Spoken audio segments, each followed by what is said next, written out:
જમ્મુના કિશ્તવાડમાં વાદળ ફાટવાથી તબાહી મચી ગઈ।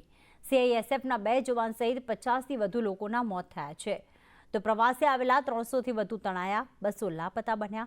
વાદળ ફાટતા મચેલ માતા મંદિર પાસે ટેન્ટ જે હતા તે તણાઈ ગયા હતા। યુદ્ધના ધોરણે રાહત અને બચાવ કામગીરી હાલમાં ચાલુ છે, તો ઘટના પર રાષ્ટ્રપતિ અને વડાપ્રધાને દુઃખ વ્યક્ત કર્યું। ગૃહમંત્રીએ જમ્મુ અને કાશ્મીરના સીએમ અને એલજી સાથે વાત કરી છે। પરિસ્થિતિ પર સતત નજર રાખવામાં આવી રહી છે।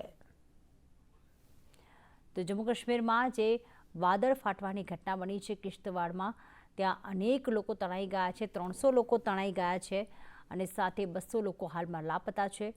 રાહત અને બચાવ કામગીરી ચાલી રહી છે।